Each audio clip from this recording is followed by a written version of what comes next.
Vamos ler em fevereiro o livro hispânico mais importante depois do Quixote?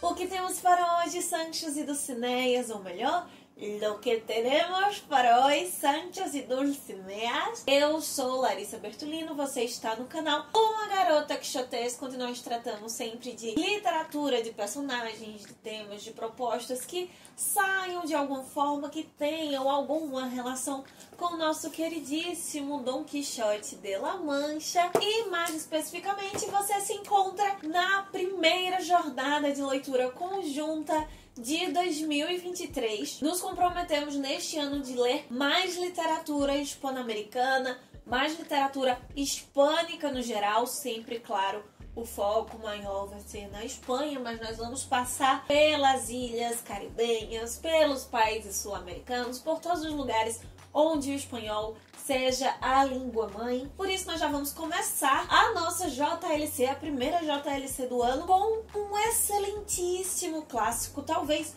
o livro hispano-americano mais importante da história. Antes de revelá-lo, só lembrando que a partir de agora, então, com esses encontros, nós voltamos à nossa programação normal. Segundas, quartas e sextas-feiras, nós teremos vídeos todas as semanas. No entanto, esse ano um pouquinho mais cedo, a partir das 11 horas da manhã. Revisado o recado, vamos começar a revelar então qual é a obra que nós vamos ler em fevereiro. E por isso eu te convido a lê-lo. Nós vamos estar evocando aqui todos esses títulos, todas essas coisas importantes, mas nós vamos ter contato direto com o livro. O livro precisa vir antes desses pressupostos. Mas, para te vender um pouquinho o livro, eu vou falar um pouco desses títulos. Esse livro foi o marco do boom latino-americano para a maioria dos críticos. Para alguns outros, o livro marco do movimento foi o Rayuela, que conhecemos no Brasil como o Jogo da Amarelinha, do Julio Cortázar, argentino. Mas, para a grande maioria dos outros críticos, esse livro é o marco do boom.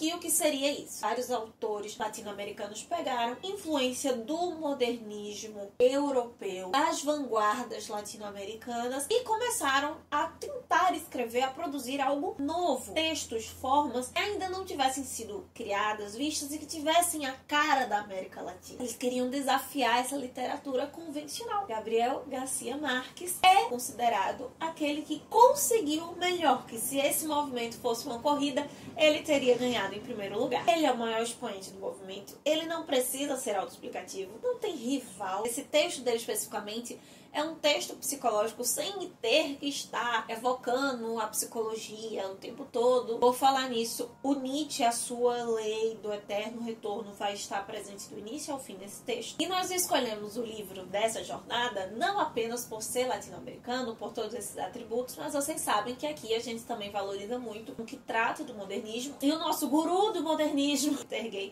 menciona nesse abrangente período de modernismos que ele coloca, né, de 150 anos, o fim desse movimento como a década de 60. E é nesse período, especificamente no ano de 67, que se produz o maior ícone, ou o mais importante ícone de todo o realismo mágico aqui na América Latina, e do qual nós já trataremos disso, que é 100 anos de solidão.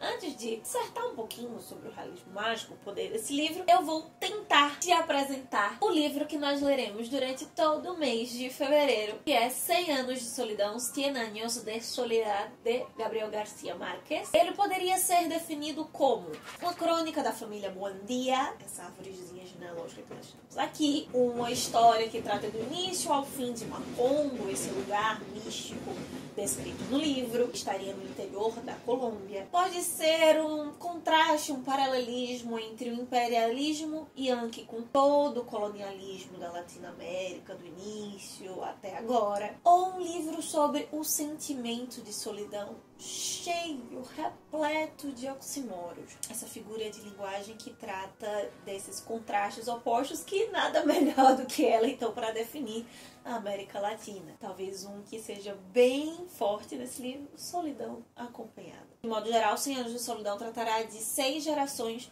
da família Buendia, essa família que tem ali uma maldição perseguindo, que devido a alguns encontros ali de ser gerada por um casal de primos, em algum momento nasceria uma criança com um rabinho de porco. E vai narrar séculos, na verdade, mais de 100 anos quase, de toda essa história, que vai reproduzir parte da história da América Latina, cheias das suas crises e dos seus símbolos, com personagens extremamente fortes, outros bastante débeis, e com muito realismo mágico. Como eu prometi falar pra você, então, o realismo mágico que nós vamos encontrar aqui nessa história sobre essa família, ainda é o grande tempero que o Gabriel Garcia Marques vai colocar no livro, que é definido pelo Peter Gay como a capacidade de um autor evocar um mundo sem omitir o seu mundo interior. Coexistência de dois mundos. No interior de um ser humano reconhecidamente excepcional, com essas características fantásticas, mágicas. Ou seja, o insólito está dentro do comum e ele não é tido como insólito, como fantástico. É algo que faz parte e coexiste no real. Não é como nos livros de fantasia como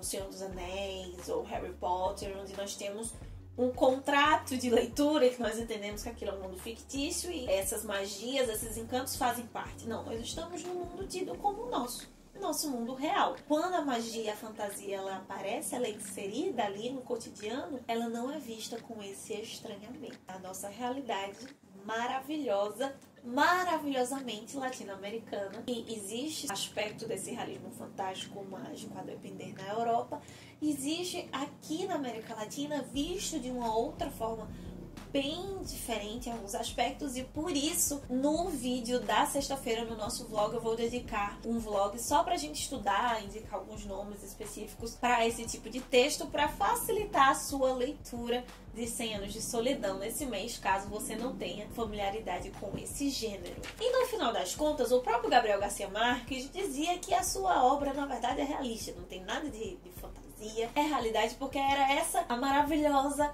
realidade, as histórias maravilhosas que os seus avós lhe contavam quando ele era criança e que faziam com que a América Latina se tornasse cada vez mais colorida. E realmente, quando nós comparamos com outros nomes, como Kafka, por exemplo, né, que tem esse realismo fantástico lá europeu, tudo bem que o Kafka é bem sombrio, mas há um colorido, há uma magia diferente, onde sem precisar de explicação, nós entendemos que isso é América Latina. E como um clássico, referências não vão faltar. Tanto de estudos, quanto de textos teóricos, quanto de textos anteriores, como releituras, por exemplo. Você quer uma referência da Disney? Nós temos. O Encanto, agora a Família Madrigal. Tem muita coisa, não é à toa que se passa exatamente na Colômbia, mas tem a Casa Mágica, tem muita referência mesmo. A gente pega os clássicos da Disney, né, que adaptaram o Christiane, a Pequena Sereia pra Disney, adaptaram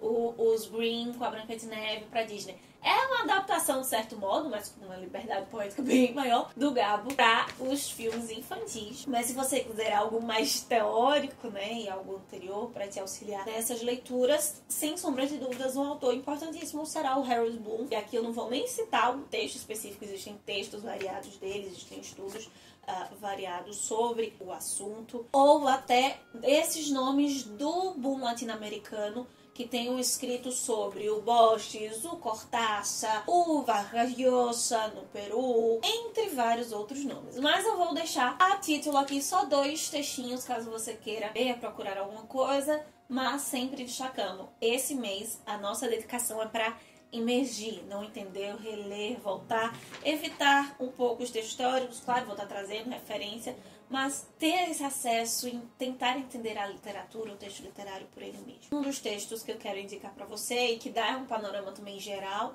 tem uma leitura da obra, mas um panorama mais aberto, é A Ruptura dos Gêneros na Literatura Latino-Americana, do Haroldo de Campos. É excepcional para quem quer estudar Brasil na América Latina, a literatura latino-americana, ver o Brasil como um país latino-americano, muitas vezes é interpretado à parte, né, só que não somos hispânicos, e a nova literatura latino-americana, com o subtítulo O Labirinto Latino, do Moterreira. Mas você não precisa se limitar a isso, tem várias e várias outras questões, eu posso trazer até artigos, um texto ou outro específico, voltado para alguns episódios, talvez, durante esse mês de fevereiro. Para finalizarmos, como ficará a nossa leitura, como ela será organizada. Eu já deixei bem claro que será só no mês de fevereiro. Esse texto ele tem 20 capítulos. Como nós nos encontramos aqui às segundas-feiras, nós leremos 5 capítulos por semana, tranquilo, pouquinha coisa, até porque vai pegar carnaval, um feriadão, ali podemos ler outros livros além dele, mas para ir absorvendo e relendo, até porque um outro conselho, fica com árvores genealógicas, busca para tentar entender, ou faça até melhor, se você não quiser buscar, vai construindo, vai tentando construir. Como eu me perco um pouquinho, às vezes eu já deixei a minha consulta, como eu já li esse livro em outros momentos, na faculdade, na pós-graduação, também a minha já está aqui pronta, mas pode ir construindo a sua. Existem nomes que vão ser repetidos, mas que não serão a mesma pessoa. Essa tradição familiar de colocar nome de avô, de bisavô, de tia, dos filhos que nascem. Então, alguns personagens eles têm não só nomes, mas personalidades muito parecidas. Então pode dar uma certa confusãozinha. Então sempre com o livrinho, com o fichário, caderno, anotações, post-its para você ir conversando com o Gabriel Garcia Marques, com os personagens que se tornam vivos, com a própria Macondo, talvez, aqui na obra. Nos encontramos aqui nos dias 16, 13, 20 e 27 de fevereiro, às 11 horas, para conversar toda semana sobre 5 capítulos que nós leremos da obra mais importante dos romances da América Latina. E além desses encontros, nós estaremos nos encontrando toda semana, soltando um comentário, uma reflexão ou outra, lá no Instagram, no @garotaquixotesca. Então, se você ainda não nos segue, siga por lá. Vou deixar também caixinhas abertas para você ir colocando os seus comentários sobre momentos, personagens, episódios específicos, para que, junto com os personagens de Macondo, junto com 100 anos de solidão, a gente possa em fevereiro ver cada vez mais além dos moinhos de vento. Vale!